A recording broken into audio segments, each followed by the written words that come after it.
Managua con Amor es un podcast con reflexiones y comentarios sobre el acontecer de nuestra madre tierra desde la Nicaragua bonita y siempre libre, tierra de Darío y Sandino, en el mero centro de América. Yo soy Jorge Capelán. Bajo el sol, el abrazo de Sandino nos cobija. Estamos alojados en Anchor.fm, la plataforma que democratiza la radio por internet, poniendo la producción de contenidos al alcance de todos y todas. Totalmente gratuita, sin cláusulas oscuras ni letra pequeña. Fácil de usar, estable y ofreciendo una presencia garantizada de su podcast en todas las grandes plataformas del internet. Con el trabajo y la paz, brilla el sol, brilla su gente. Somos cultura de paz, somos cultura de paz.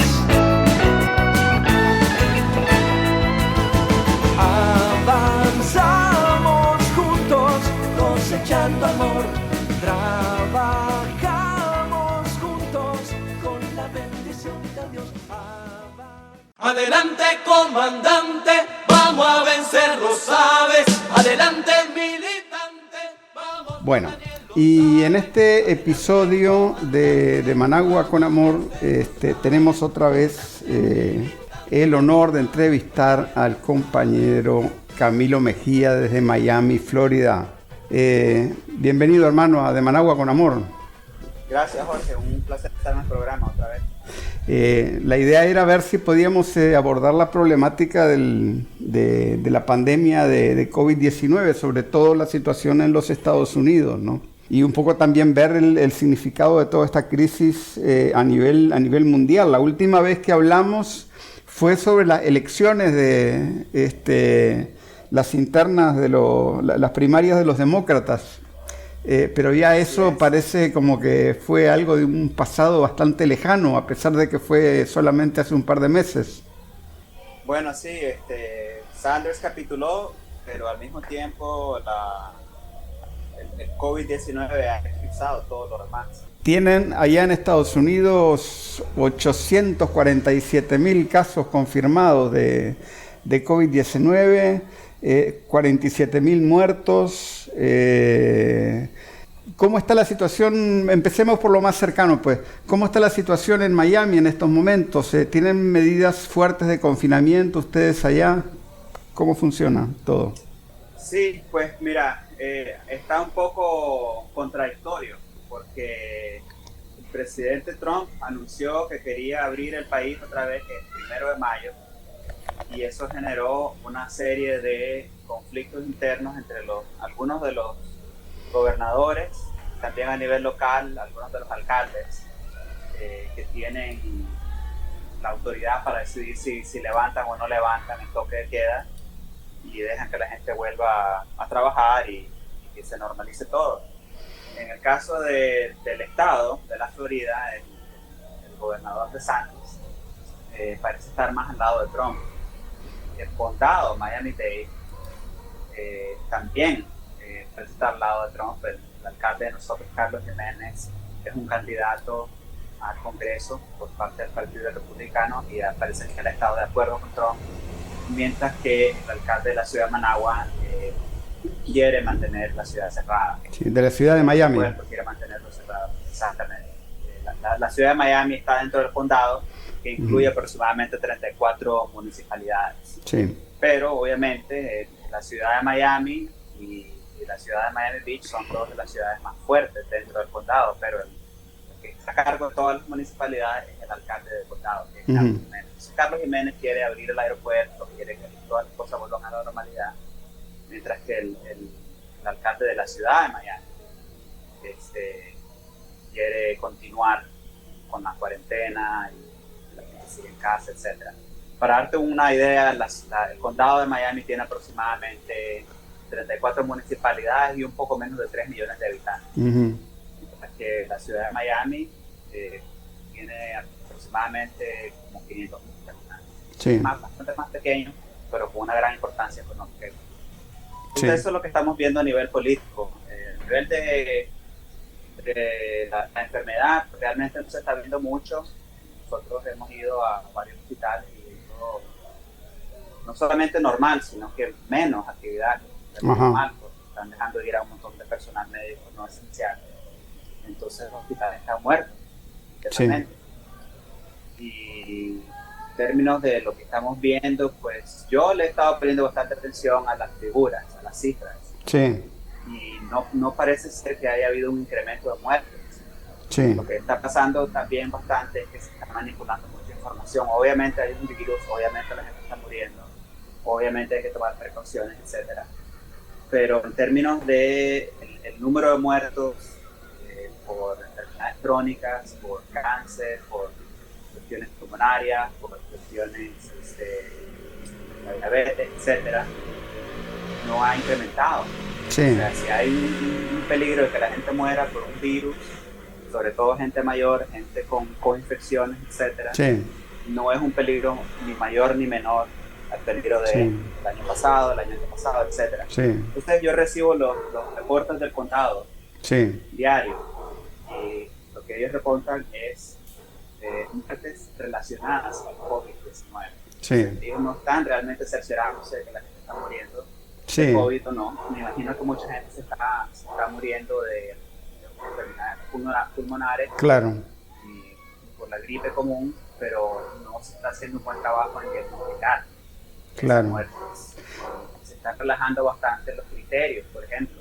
Sí. Al principio, cuando abrieron los centros de prueba para que la gente se pueda hacer la prueba del COVID, las guías eran bien estrictas. Personas que tenían ciertos síntomas llamaban a un número, hacían una evaluación con un doctor telefónica, y el doctor le decía si calificaba o no calificaba para hacer el examen. Entonces, la persona iba a un centro, no a un hospital ni a una clínica, sino a un estadio o algún otro lugar que se había habilitado para hacer los exámenes, y ahí se le hacía el examen. Ahora es cualquier persona con síntomas, cualquier persona que piensa que puede haber estado en contacto con alguien que estuvo infectado, que estuvo en uno de los países donde hay una gran incidencia de la enfermedad. Sí. Entonces se ha relajado mucho el criterio para determinar quién es apto para recibir la prueba y quién no. Y no realmente se ha hecho un buen trabajo en asegurarse que todas las personas sean que reciban la prueba. Entonces, por ejemplo, yo conozco a 5 personas que se han enfermado del COVID, y una sola de esas personas que han hecho el examen. Han presentado síntomas, han llamado por teléfono a la línea y les han dicho: si ustedes tienen COVID, descansen, tomen Tylenol, y si se encuentran peor, ven a verlo. ¿Me entiendes? Entonces no se ha hecho realmente un esfuerzo grande para determinar cuántas personas han muerto verdaderamente del virus, cuántas personas están infectadas con alguna otra cosa parecida, o cuántas personas han muerto explícitamente por el virus, sino que si una persona muere que tiene el virus, ya sea por una enfermedad crónica, porque está muy avanzada en edad, etcétera, se le está metiendo a todo el mundo en el saco del COVID-19. Entonces, está un poco raro, pues, todo. Sí, obviamente, pues, la gente está tomando mucha precaución. The virus is spreading. I'm under lockdown. They got a quarantine on the whole town. No face masks left from coast to coast. Running out of things folks want the most as everyone stays home and waits to find out what might be their fate. The biggest flows of refugees across the Mediterranean Sea, on the move, ever more from Honduras to El Salvador. Reactionaries on the rise, Mussolini reprise. It's 2020, the decade's just begun. With any luck, we just might make it to 2021. Mira, Camilo, pero eso que me decís realmente coincide con una serie de preguntas que yo me hago sobre todo este tema de la pandemia. No hay, las cifras en realidad no reflejan lo que está pasando. Yo sinceramente te digo, no creo que la Organización Mundial de la Salud y los gobiernos tengan un criterio consistente en el abordaje de esta pandemia. ¿No te parece a vos? Sí, yo comparto ese criterio. Bueno, yo sé que vos sabés también que la OMS tiene una historia bien cuestionable. Ellos reciben por lo menos un cuarto de su financiamiento de la farmacia, de la Fundación Bill y Melinda Gates, de todas las compañías que están tratando de producir una vacuna. Entonces hay muchos intereses económicos de por medio. Y además de eso hay un precedente de exagerar, digamos, las situaciones para generar pánico y así lograr justificar la implementación de un programa de vacunas multimillonario, que incluso conllevó a que la OMS dejara de utilizar el diagnóstico de la pandemia, ya que el escándalo generó varias investigaciones, sobre todo en países europeos, que descubrieron que realmente números de muertes no habían superado los números normales de las muertes en cualquier temporada de gripe. Sí. Entonces, pues hay muchos intereses económicos por medio. También yo creo que hay una movida para básicamente arrasar con negocios pequeños y medianos en el estado de la Florida, donde yo vivo. Obviamente voy a tener sí. información de la Florida, pero se han hecho 38.000 peticiones de préstamo del gobierno. Sí, sí. Negocios pequeños. Pero solamente se han dado 1.000 de esos préstamos. Ajá. Que han pedido. Y las aplicaciones para formularios que se han llenado para pedir ayuda al gobierno, desempleo, beneficio de desempleo, que supuestamente es todo parte del paquete de estímulo económico, solamente se han aprobado aproximadamente 5% Uy. de las peticiones. Sí. Entonces, al final de esta pandemia, realmente la gran víctima va a haber sido los pequeños y medianos comerciantes. Yo creo que enteros sectores económicos van a ser cuestionados, ya que la gente está aprendiendo a trabajar remotamente desde su casa. Entonces yo creo que eso, ya por ejemplo en la organización donde yo trabajo se está hablando de que tal vez no sea necesario tener una oficina y que la gente tal vez puede trabajar desde su casa y que eso ahorraría costos operativos. Sí. Entonces, o sea, lo que estamos viendo, si nos alejamos un poco pues de la campaña de miedo, estamos viendo un reajuste económico a nivel global, sí. que primordialmente va a afectar a la gente pobre, a la clase media, pequeños comerciantes, y eso se está viendo aquí, se está viendo en todas partes. Ahorita las Naciones Unidas acaban de presentar un reporte en el que advierten que hasta 130 millones de personas pueden morirse de hambre al final de este año, como resultado de mantener las economías cerradas. Entonces, esto es bien preocupante. Los números de muertes, aunque se los atribuyas todos a la pandemia y al COVID-19 y todo lo que vos querás, jamás se van a comparar esa cifra de 130 millones de personas muertas por hambre. Claro, entonces, claro. Está pasando algo que yo creo que tiene que ser cuestionado. Sí, a mí me llamó la atención el presidente de la Argentina la semana pasada diciendo que él prefería que la pobreza, o sea, que hubieran 10% más de pobres en la Argentina y no que murieran 100.000 personas de COVID. Pero él, o sea, me extraña que él no se haya puesto a pensar que 10% más de pobres en la Argentina son 4,5 millones de personas, ¿no? Y si uno agrega 4,5 millones de personas a la pobreza, ¿cómo no van a morir 100.000 personas? O de suicidio, o de crímenes, o por mil razones, por enfermedades, ¿verdad? O sea, yo no te digo sinceramente, no me parece que, o sea, por supuesto que yo apoyo al gobierno de la Argentina, no tengo nada en contra de ellos, ¿no? Pero me parece que se están perdiendo niveles de razonamiento, niveles de lógica, no sé, ¿verdad? Con respecto al... Sí, obviamente, pero es que, mira, yo creo que se ha puesto de manifiesto el hecho de que nosotros, cuando digo nosotros me refiero a la familia de la humanidad, sí. Me refiero a la humanidad entera, estamos siendo gobernados por una élite corrupta, corporativa. Sí. no por ningún presidente ni por ningún gobierno. Entonces los gobiernos y los presidentes que no dan respuesta a esta pandemia de la forma en que la OMS ha básicamente dispuesto que los gobiernos deben de responder a ella, están siendo increíblemente atacados. Lo vemos en los Estados Unidos, yo creo que es el ejemplo más importante, pero también lo vemos en Inglaterra, por ejemplo. Sí. Boris Johnson, por ejemplo, ahora es una figura simbólica. Sí. En Brasil también, Bolsonaro básicamente no está gobernando.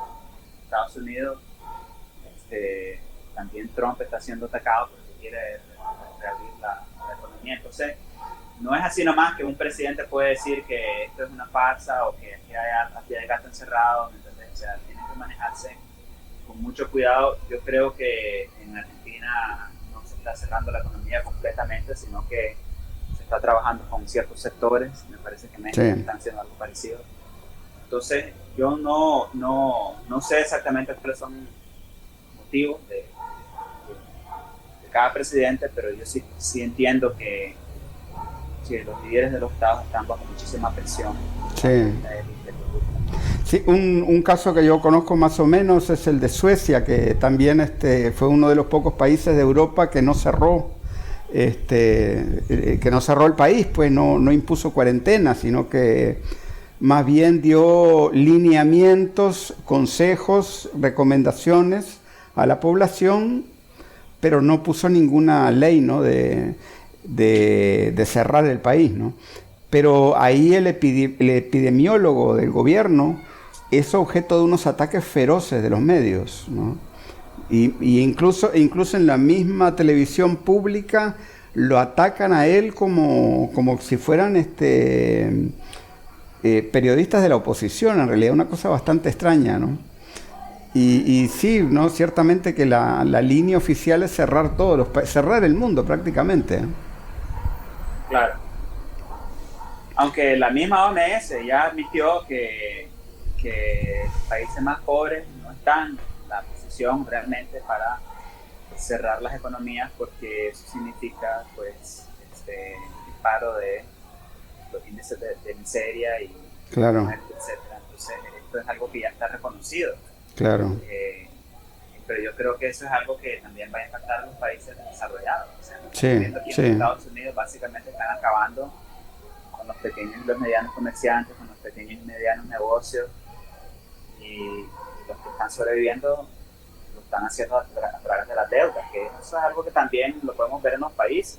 Sí. Si vemos, por ejemplo, lo que está pasando en El Salvador, que el presidente, de la forma más arbitraria, irresponsable y criminal, mandó a la gente a la casa sin tener realmente un sistema para poderles ayudar económicamente, y además de eso endeudando al país todavía más, causando protestas masivas, y eso, utilizando eso en su vez para justificar un nivel de represión altísimo. Sí, sí. Entonces, yo creo que eso, pues, a diferentes escalas se está viendo en todas partes del mundo. Watched it on the TV. Machine guns. Fire towards the ground. I watched the people run. Helicopter gunship strafing the street. I watched them lining up the bodies in the Baghdad heat. They say these leaks had consequences, and I must agree. When I saw them fire on the children, it affected me. I thought, what if I were wearing the other shoe? If I had a hammer, what would I do? I am just a person. Ahora, volviendo un poco a los Estados Unidos, ¿no? ¿Qué lectura harías vos de informes, por ejemplo, que dicen que mandaron, que el gobierno mandó a retirar sus bombarderos B-52 de Guam, de la base aérea de Guam? Y, por ejemplo, las otras informaciones sobre sobre el portaaviones que tenía como 750 miembros de la tripulación, todos enfermos de COVID. ¿Hay algún tipo de debilitamiento militar de los Estados Unidos o hay una idea de hacer creer que hay una debilidad de Estados Unidos desde el punto de vista militar? Mira, yo creo que lo que hay verdaderamente es un debilitamiento político dentro de los Estados Unidos. Estamos viendo, pues, básicamente el fin de la época hegemónica de los Estados Unidos como única superpotencia y un establecimiento político y económico conectado con un establecimiento político y económico mundial que está a toda costa tratando de prevenir eso. Al mismo tiempo tenés a Trump, que no es un globalista, no es un neoliberal, obviamente es un miembro del 1%, pero no forma parte, digamos, de ese establecimiento económico, sí, sino que más bien llegó al poder sobre la base de un rechazo, sí, al modelo neoliberal, sí, que hemos visto consistentemente desde su campaña, cuando él arremete en contra de la guerra en Irak, el peor error en la historia de la política exterior de los Estados Unidos, arremete en contra de la OTAN, arremete en contra de los tratados de libre comercio. O sea, los elementos más fuertes, los pilares del neoliberalismo fueron puntos de ataque de la campaña de Trump y han continuado estando bajo ataque durante los 4 años de su presidencia. Entonces, lo que estamos viendo aquí, si te pones a ver la historia de todos los imperios, es que el imperio se está desintegrando desde adentro. Uh-huh. Una pugna, una élite. Y Trump no es parte de la digamos, pues, de este plan que está detrás de la pandemia. Sí. Él se ha dado cuenta de que si la economía colapsa en los Estados Unidos, con esa economía va a colapsar también su presidencia y su posibilidad de ser reelegido. Uh-huh. Entonces, a mí me parece también que eso es parte del plan. Yo me cuido mucho cuando yo hablo de estas cosas porque la gente me dice que yo soy pro-Trump. No soy pro-Trump. Es claro, un análisis completamente objetivo que vengo haciendo desde antes de que fuera elegido presidente. Claro. Pero realmente lo que vemos es que hay una pugna en la élite del poder de los Estados Unidos. Por un lado está Trump, tratando de que la economía no colapse y de reabrir la economía, de reabrir los negocios. Y por otro lado tenemos un establecimiento corporativo, político, militar, etcétera, que está tratando de imponer las condiciones a través de las cuales van a lograr perpetuar la dependencia mundial en las instituciones neoliberales, el Banco Mundial, el Fondo Monetario Internacional, etcétera. Entonces hay una pugna.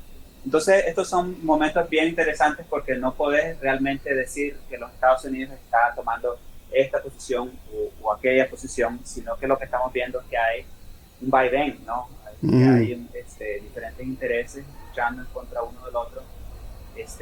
Yo creo que a Trump no le conviene una guerra en este momento. Uh-huh. Él ganó su presidencia sobre la base de una política proteccionista, una política que ve hacia lo interno, con eso de construir un gran muro, reconstruir la infraestructura, hacer que vuelvan los trabajos, no ir a guerra, no más tratados de libre comercio. Entonces la posición de él es una posición que está en contradicción del neoliberalismo, y entonces lo que estamos viendo yo creo que es eso. Entonces, ¿qué es lo que eso significa? Significa que Trump va a buscar aliados por otro lado. Se está acercando bastante más a China, se está acercando a Rusia, está hablando de más estímulos para la gente, reabrir la economía, y yo creo que eso tiene mucho que ver con la elección del 2020. Yo creo que él se da cuenta que su popularidad está en la línea, entonces él está actuando con a su reelección. Claro, hoy estaba... Pero no sé si eso contesta la pregunta. Sí, creo que está un poco como en el aire todavía eso. Sí. Ahora, porque hoy estaba, casualmente esta misma tarde, estaba escuchando en RT habían invitado a un ex analista de la CIA, claro que era un ex analista obviamente sesgado hacia el lado demócrata, ¿no? Entonces, él decía que había un interés en este momento de hacer una especie de, o sea, como en la película aquella Wag the Dog, ¿no? Que podía haber un incentivo para Trump de lanzar un ataque contra Irán, ¿no? Porque hubo unas advertencias hoy mismo o ayer, no sé. Trump dijo que iba a mandar a hundir cualquier lancha rápida iraní que se le cruzara en el estrecho de Hormuz, ¿no? Entonces, y el analista de la CIA decía que Trump perfectamente podría lanzar un ataque contra Irán, pero lanzarse contra Irán son palabras mayores, ¿no te parece? Yo creo que quedaría empantanado ahí, y los mismos generales se lo han dicho varias veces.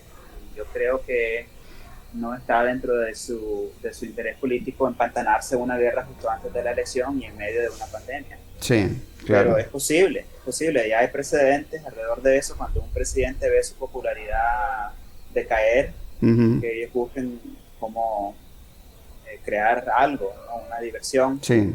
Para que la gente, para explotar ese sentido nacionalista y patriótico de la gente, no solo en los Estados Unidos, en todo el mundo se ve eso.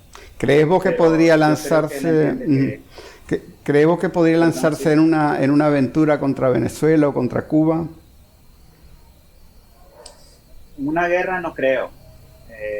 Tal vez podría ser algo como lo que hizo en Siria, cuando surgió la última vez que surgió aquella acusación de que Assad había lanzado un ataque químico. Sí, que tiraron unos misiles. Trump le mandó unos misiles, pero antes de eso lo llamó por teléfono. Le dice, mira, te voy a mandar unos misiles. Sí. ¿Verdad? Y el daño realmente fue mínimo. O sea, él cumplió con el requisito presidencial. Yo creo que esa fue la primera vez que los medios hegemónicos de Estados Unidos usaron el término presidencial. Fue después de que él bombardeó aquella base militar de Siria. Pero no fue más allá de eso, realmente. Entonces es posible que ocurra algo así, una guerra, una invasión a Irán, no es así nomás. Sería algo muy difícil de justificar en este momento. Yo creo que políticamente sería el equivalente a un suicidio. Pero una vez más, como te digo, estos son momentos de pugna en la élite de los Estados Unidos. Es un momento en el que los Estados Unidos está perdiendo su poder hegemónico de única superpotencia, y hay una gran pelea dentro del establecimiento político. Entonces puede pasar cualquier cosa. Lo dudo que haya una guerra a gran escala, pero podría ocurrir. Yo lo dudo mucho, pero en estos tiempos cualquier cosa es posible. Hace como 10 días yo estaba escuchando el podcast de Michael Moore, ¿no? Yo escucho mucho el podcast de Michael Moore un poco para enterarme más o menos, y me llamó mucho la atención porque esto era en los días más de mayor locura en cuanto a la pandemia, ¿no? Y Michael Moore prácticamente estaba diciendo que ojalá que viniera algún general, ¿no? Y le dijera a Trump que se haga a un lado, ¿no? O sea, que renuncie, ¿verdad? O que le dieran un golpe de Estado, ¿verdad? Ahora, digo yo, ¿verdad? Si alguien ahí, si una figura pues de izquierda, ¿no? De la izquierda de Bernie Sanders, ¿no? Demócrata, ¿no? Sale diciendo eso, yo supongo que es que deben haber voces dentro del Partido Demócrata que seriamente están planteando un golpe de Estado. ¿Vos crees que haya posibilidades de que eso ocurra en Estados Unidos? Pues sí, yo creo que sí, tal vez no a través del ejército, pero yo creo que las condiciones políticas se están dando para que pueda ocurrir algo así.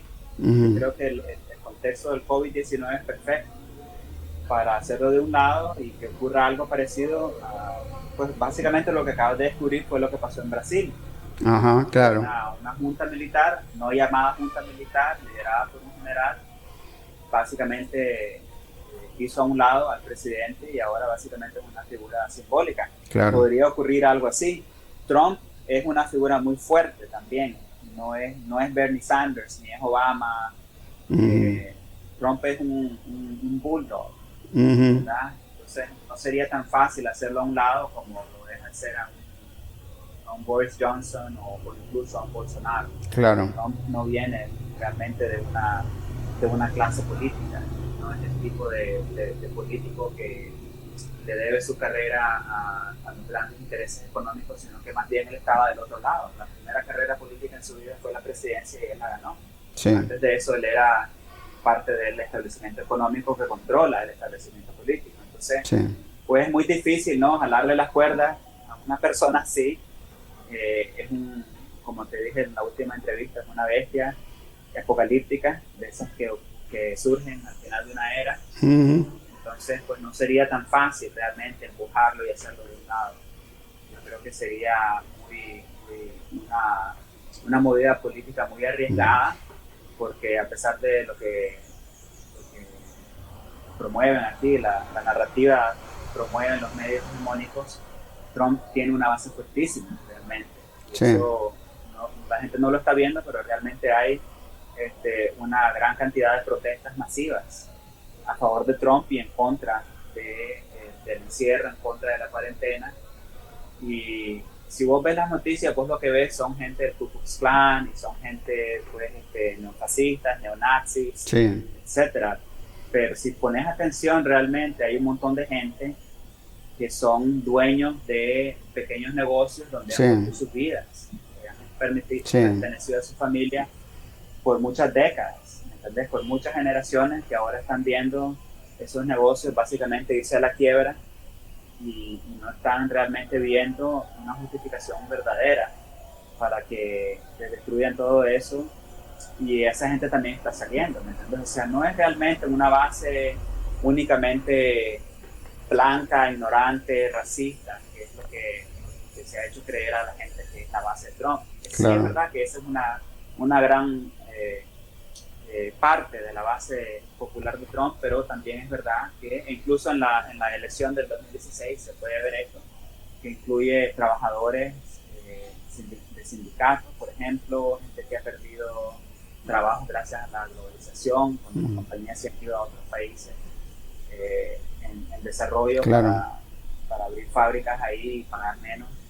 Entonces también tienen una base que no es necesariamente esa base política de derecha, sino que es una base económica, que se ha visto muy afectada por las políticas neoliberales, y en este momento lo que estamos viendo pues ese gran sector de la economía, que son los pequeños y medianos comerciantes, productores, que lo están perdiendo todo. Entonces, es lo que también sería un riesgo político tratar de meterle un golpe de Estado cuando hay tanta gente que también está de su lado, y además de eso, en un momento en que básicamente el establecimiento político del lado de los demócratas también pues impusieron a un candidato que nadie quiere verdaderamente. A nadie le gusta Biden. Entonces ellos realmente no tienen una alternativa política.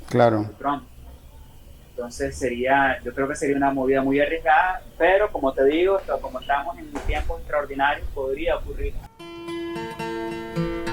Then there was this virus.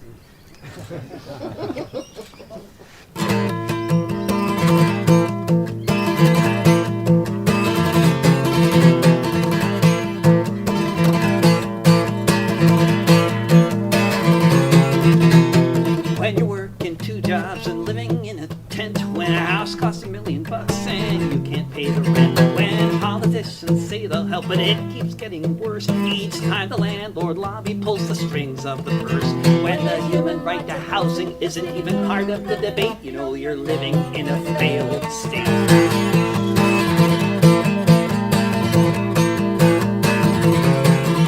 When millions of citizens are spending half their lives locked up in a prison board. Ahora, eso que vos decís, por ejemplo, todos estos sectores de pequeños empresarios y todo eso, ¿no? También en cierta medida es lo que nosotros aquí en Nicaragua le llamamos economía popular, ¿no? Que en realidad es una parte para cierto pensamiento de izquierda, son grupos o sea, estos sectores de la economía popular son grupos reaccionarios y no son verdaderamente, no tienen ningún potencial, digamos, socialista, pero lo cierto es que eso no es una cuestión que viene del pasado, eso es una cuestión que es parte del presente en el mundo de hoy, es un producto del neoliberalismo, de todas las políticas de privatización y de precarización y todo eso que ha habido, ¿no? Pero ciertamente que meterse o sea, en realidad hay amplios sectores populares que apoyan a Trump, ¿no te parece? Sí, yo creo que sí hay amplios sectores populares que lo apoyan y además de eso, políticamente es un sector bien diverso. Sí. ¿Entendés? Incluye mucha gente afroamericana, mucha gente latina. Sí. Para darte una idea, por ejemplo, aquí en el sur de la Florida hay mucha gente, muchos inmigrantes indocumentados. Sí. Esos inmigrantes muchas veces tienen que crear sus propios negocios para poder trabajar. Entonces, aquí ves muchos negocios, por ejemplo, de limpieza, de corte de grama, de jardinería, Sí. negocios de comida, etcétera, que le pertenecen a gente, a inmigrantes indocumentados que no forman parte de la base de Trump, pero que se están viendo bastante afectados por esto. Claro. También estás viendo mucha gente nacida y criada en los Estados Unidos, afroamericanos, blancos, latinos, etcétera, que forman parte del sector informal de la economía, que son gente que, por ejemplo, cuida niños, gente que hace cuestiones de belleza, gente que tal vez se dedican a manejar Uber, que son básicamente, están ahí en medio entre tener su propia empresa y trabajar para otra empresa, porque tienen un gran nivel de dependencia y de flexibilidad, y son parte pues de esa economía que no es formal, pero tampoco es informal, que también se está viendo bastante afectada. Entonces, políticamente lo que estamos viendo es un sector enorme de la economía que está siendo arrasado y que no es necesariamente ni de izquierda ni de derecha, que yo creo que también es un paradigma ya bastante obsoleto. Sí. Pero yo creo que mucha gente se está viendo afectado por este encierro y también yo creo que se está escondiendo bastante la reacción de la gente ante el encierro y la cuarentena. Por ejemplo, la semana pasada abrieron las playas en Jacksonville, en la Florida, y se llenó eso. La gente salió a la playa y obviamente había mucha crítica en los medios, en las redes sociales, etcétera. Pero ahí te das cuenta que hay un montón de gente que ya está lista para salir, que está lista para volver a trabajar, para ir a las playas, para volver a los restaurantes, etc. Entonces, yo creo que se está subestimando bastante el poder de base que tiene Trump. Sí, sí.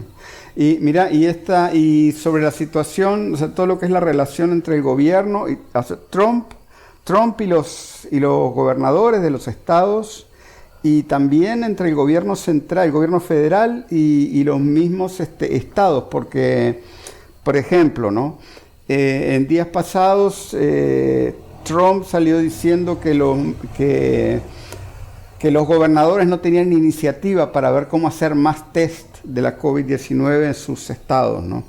Y después, hoy me enteré que había varios estados que habían tratado de gestionar mascarillas y respiradores en China y que el Departamento de Homeland Security, de Seguridad de la Patria, los paró. O sea, les quitó lo que habían importado, porque estaba violando las provisiones de las sanciones contra China.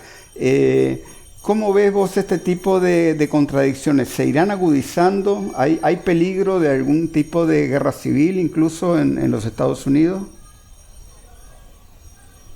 Yo creo que sí, se puede seguir agudizando la cuestión política porque el establecimiento político en este momento está completamente obstinado. No quieren hacer ningún cambio.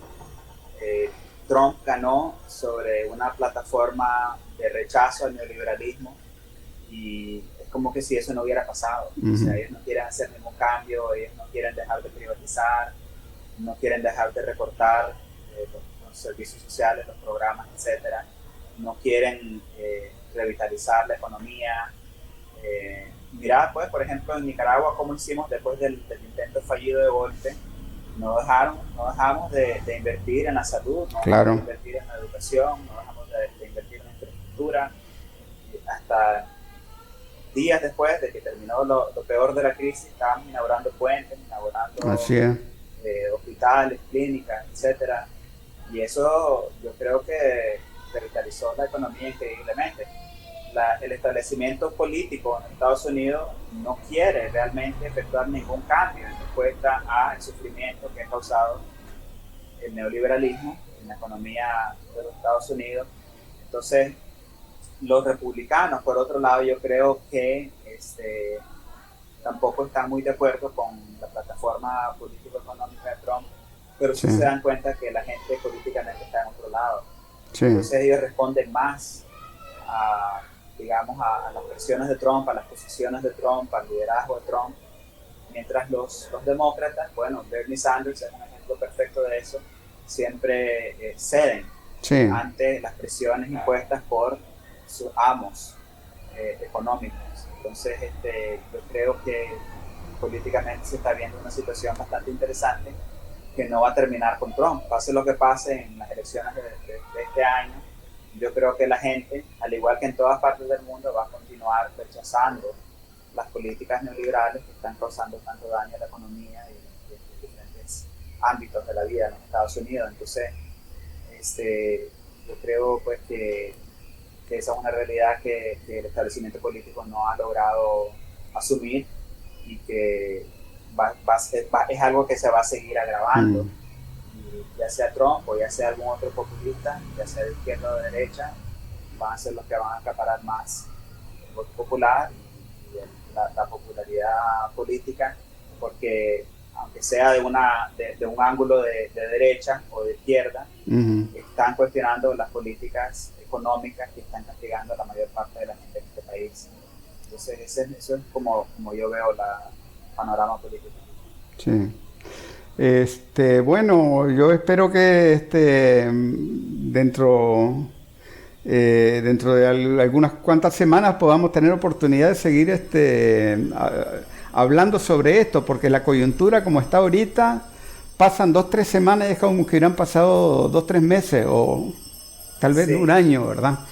Pero ciertamente que y sobre todo para nosotros aquí en Nicaragua es muy importante tener una perspectiva de lo que pasa en Estados Unidos y sobre todo una perspectiva como la tuya, que es la perspectiva nuestra, pues allá, ¿verdad? Entonces, claro. Yo te quiero agradecer mucho esta oportunidad de entrevistarte y vamos a ver, entonces ya más temprano que tarde estaremos de vuelta hablando sobre este tema.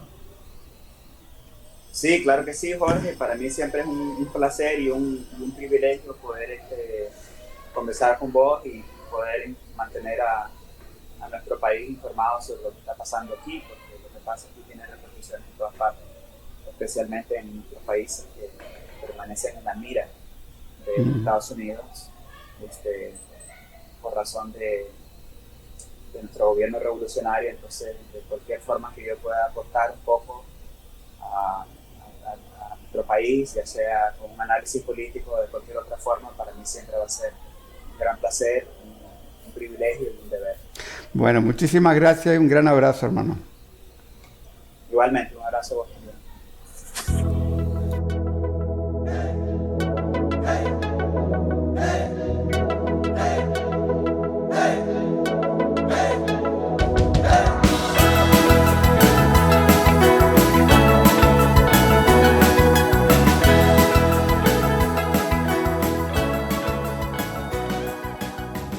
Este ha sido otro episodio del podcast de Managua con Amor.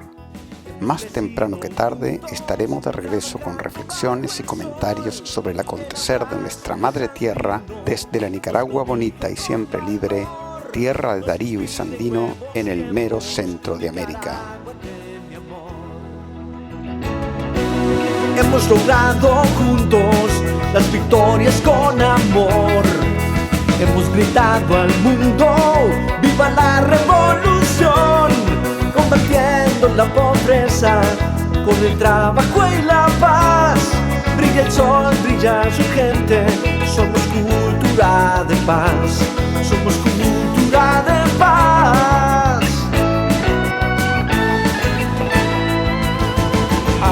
Avanzamos juntos, cosechando amor.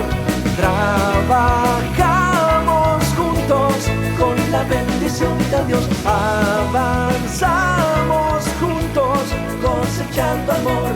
Trabajamos juntos con la bendición de Dios.